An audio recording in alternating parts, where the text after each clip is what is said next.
Hello, everybody. My name is Kristen Nunez, and I will be going over chapter 14 and 15, the lymphatic and the respiratory system.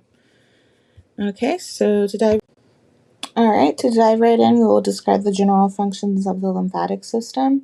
The lymphatic system includes cells, tissues, and organs responsible for defending the body. The primary cells of the lymphatic system are lymphocytes. So the lymphatic system has three major functions. They are going to be first the production and maintenance and distribution of lymphocytes. The second is the return of fluid and solutes from peripheral tissues to the blood. And then the last is distribution of hormones, nutrients, and waste products from their tissues of origin to the general circulation. Next, we'll describe the production, function, and transport flow of lymph. The primary function is to return excess fluid and waste products from tissues to the bloodstream. It also carries immune cells to fight infection.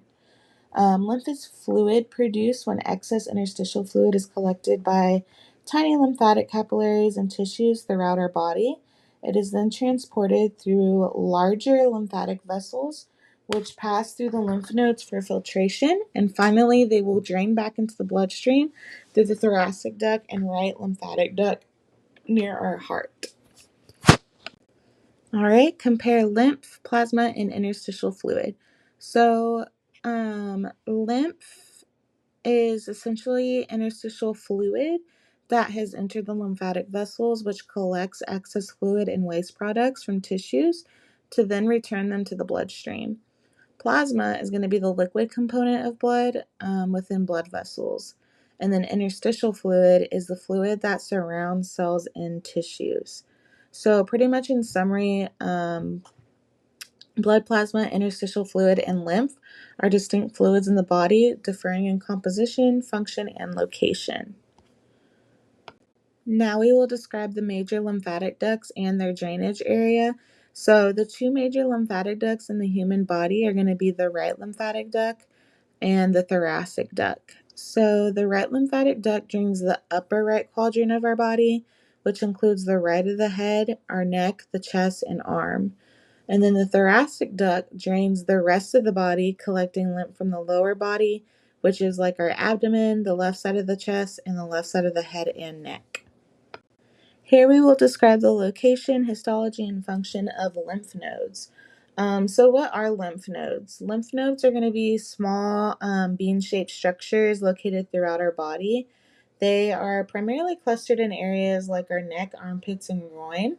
And there are hundreds of lymph nodes in our body that gather at where two or more lymphatic channels come together. And they pretty much connect our lymphatic system, which moves fluid through our lymph nodes. The main function is they filter lymphatic fluid, trapping foreign particles and activating immune cells to fight infection. And they are encapsulated by connective tissue with a distinct cortex containing lymphoid follicles and a medulla with medullary sinuses, which allow for the efficient filtration of lymph fluid as it passes through the node. All right, here we will describe what MALT is. So, what does MALT even stand for? It stands for mucosa associated lymphoid tissue. Um, it's a diffuse system of small lymphoid tissue clusters located beneath the mucosal membranes of various body organs like our gastrointestinal tract, respiratory tract, and salivary glands. Next, we will describe the location and function of the different types of tonsils. So, to begin, what are tonsils? Tonsils are large clusters of lymphoid nodules in the walls of our pharynx. They guard the entrance of the digestive and respiratory tracts, and they mainly function to trap bacteria and viruses entering into our body through the mouth and nose. So 5 tonsils that are present within our body are going to be first a single pharyngeal tonsil, which is located high up in the nasopharynx behind our nasal cavity. These tonsils are often only noticeable when they are pretty enlarged. Next, we have a pair of palatine tonsils. They are most commonly referred to as the tonsils and can be seen visually at the back of our throat. And then the last pair we have are lingual tonsils. These are at the base of our tongue, and they are less visible than the palatine tonsils.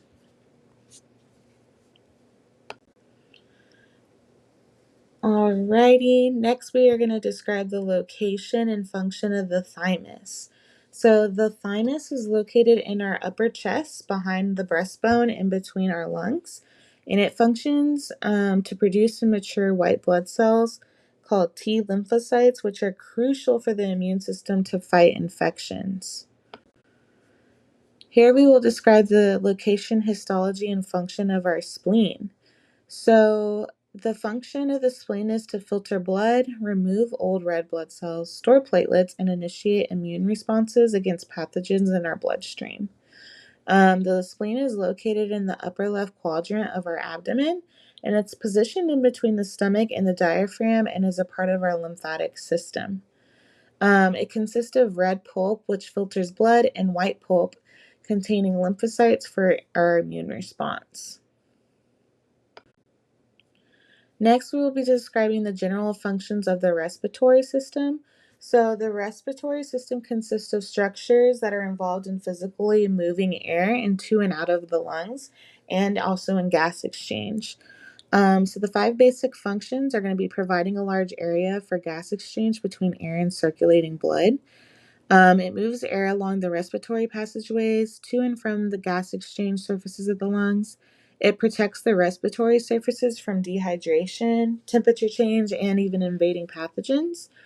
It also produces sound for speaking, like singing and other forms of communication. And it's also an aid for the sense of smell by the olfactory receptors, sorry if I pronounced that wrong, in our nasal cavities.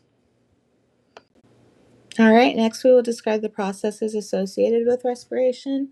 So, respiration involves the intake of oxygen from the air. It transports through the bloodstream to cells, and then the exchange of oxygen for carbon dioxide at the cellular level, and the subsequent expulsion of carbon dioxide through exhalation. So, the process includes two key stages, which are external respiration and internal respiration. So, external respiration has to do with gas exchange in the lungs, and then internal respiration is gas exchange between blood and body cells. They are both facilitated by the contraction and relaxation of our diaphragm and our intercostal muscles to create pressure changes that move air in and out of our lungs. Here we will explain the process by which cells need oxygen and describe what happens if we don't get rid of the carbon dioxide in our body. So cells require oxygen to perform a process that is called cellular respiration.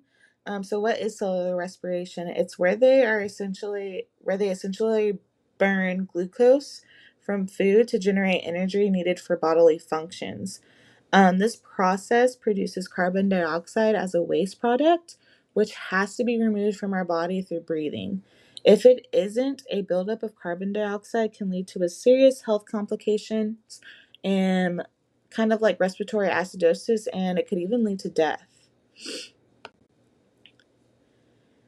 Okay, so some of the organs of the conducting and respiratory zones of the respiratory system include the larynx, most bronchioles, bronchi, the trachea, the nose, and the pharynx. Here we will describe the structure and function of the nose, including nares, septum, conchae, and the mucous membrane. So the nose functions to filter warm and humidify air before it even enters into the respiratory system. And the external openings of the nose are called nostrils, or they can be referred to as nares.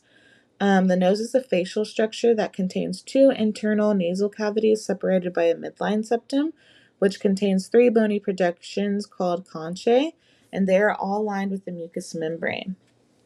So the nares are the external openings of the nose. They allow for air to enter into our nasal cavity.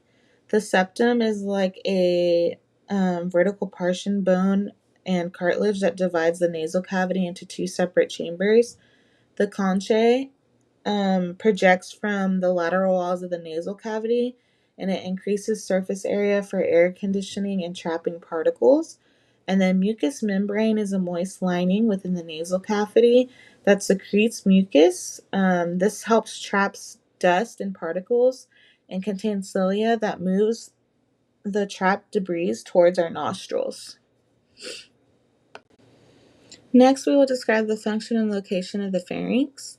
The pharynx is a muscular tube located at the back of the neck that acts as a passageway for both air from the nose and food from the mouth. It is divided into three sections, which is the nasopharynx, which is at the top, the oropharynx in the middle, and then the laryngopharynx at the bottom. With the soft palate marking the transition between the nasopharynx and the oropharynx, and then the epiglottis signifies the start of the laryngopharynx. So next we'll describe the function and location of the larynx, including the cartilages. So the larynx is also can be known as the voice box of our body. It is located in the front of our neck and it functions to produce sound by vibrating the vocal folds. It also protects the airways by closing during swallowing. It consists of several cartilages, including the thyroid cartilage.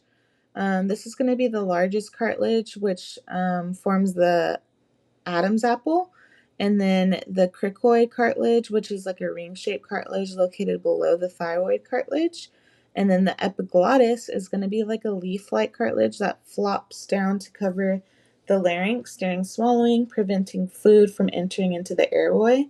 And then the arytenoid cartilages, which is paired cartilages that control the tension of the vocal cords by moving and rotating. In this next slide, we will describe the function and location of the trachea. So the trachea is a tube-like structure located in the neck and upper chest. It functions to carry air from the larynx to the lungs by acting as a passageway for inhaled and exhaled air.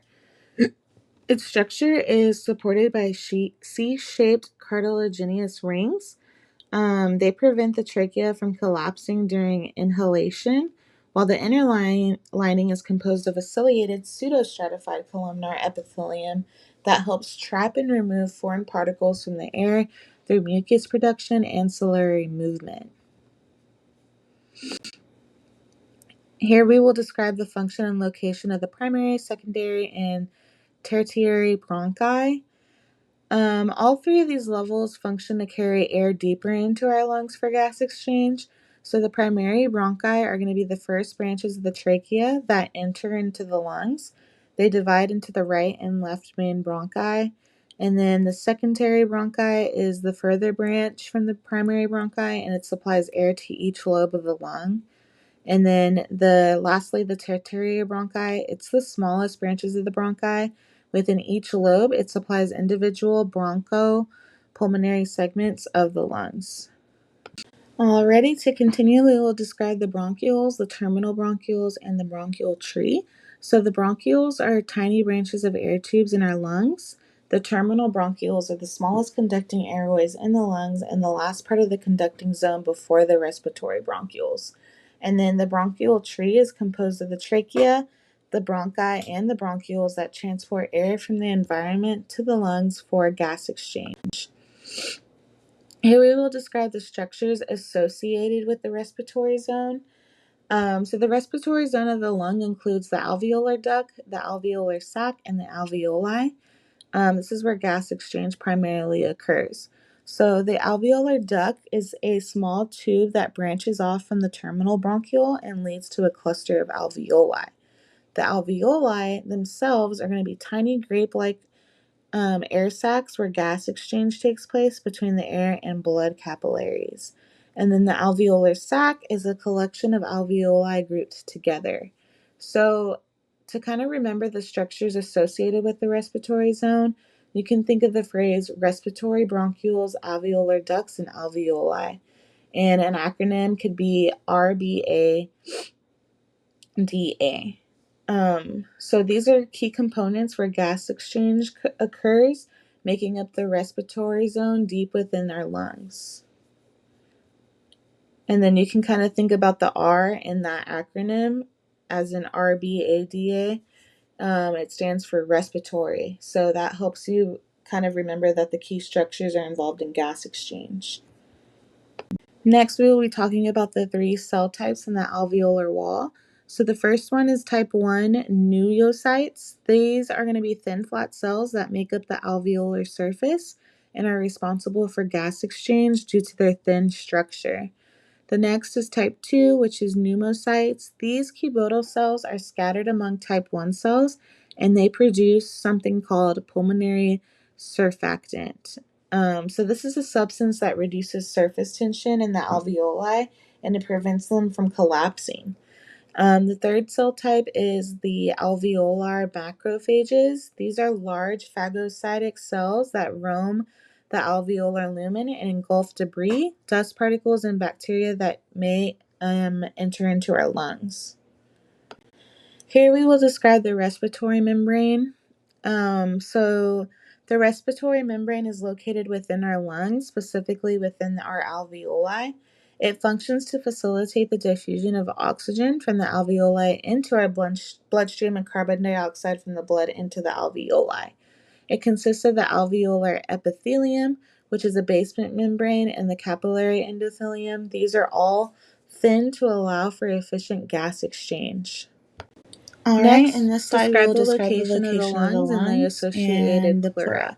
So, the lungs are So the located in location the of the lungs thoracic is in the cavity thoracic on cavity on either either side of side the of the heart heart, and are and enveloped they're by a enveloped double by a layered double membrane layered called the membrane pleura. called the pleura. The serous And then fluid the is serous present fluid in the is small present in the space small between space the between the pleural pleural layers, layers, and it and it acts as a acts as a lubricant, lubricant, allowing the which lungs allows to the expand lungs and to contract during expand and then breathing contract without during friction breathing against the chest without wall. friction against chest wall, So the inner against the layer, known chest as the wall. visceral pleura, The inner layer is directly known as the visceral adheres to the pleura, lung which surface, adheres to while the the lung outer layer, surface, which is and the then the prettial outer pleura, layer lines is the the inside of the peroneal chest pleura, which wall, our lines the inside of diaphragm, the and the chest wall, mediastinum. our diaphragm, and the All right, in this mediastinum. slide, we will describe the All right, next we will describe the function and gross anatomy of the right and left lungs.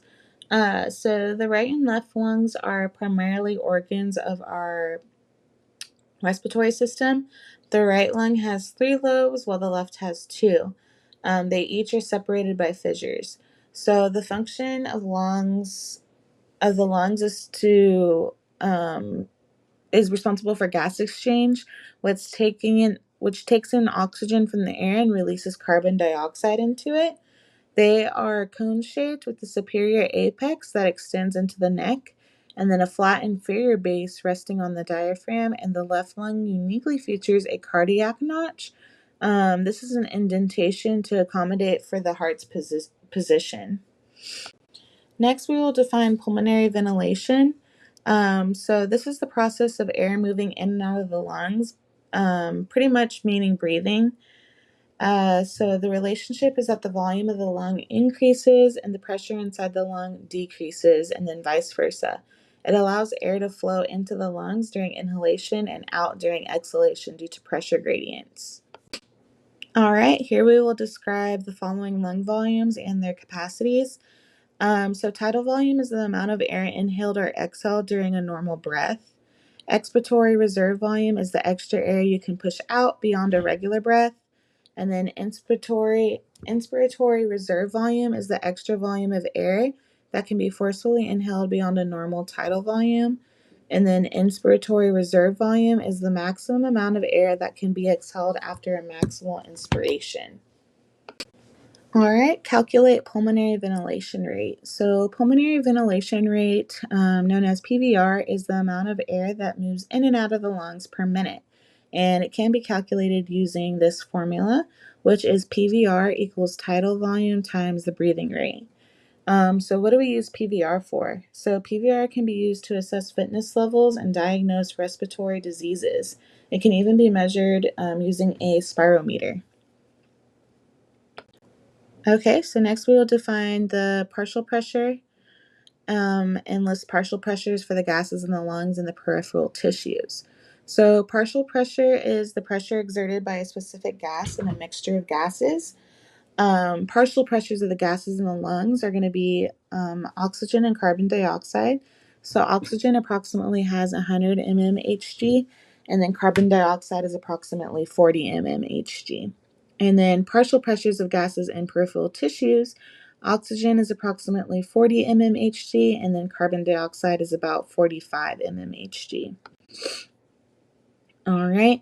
Now we will describe gas exchange in the lungs and peripheral tissues. So, gas exchange in the lungs involves oxygen moving from inhaled air into the bloodstream within the pulmonary capillaries, and carbon dioxide moves from the blood into the alveoli to be exhaled. In peripheral tissues, oxygen diffuses from the blood into the cells, and then carbon dioxide moves from the cells back into the bloodstream to be transported back to the lungs for elimination.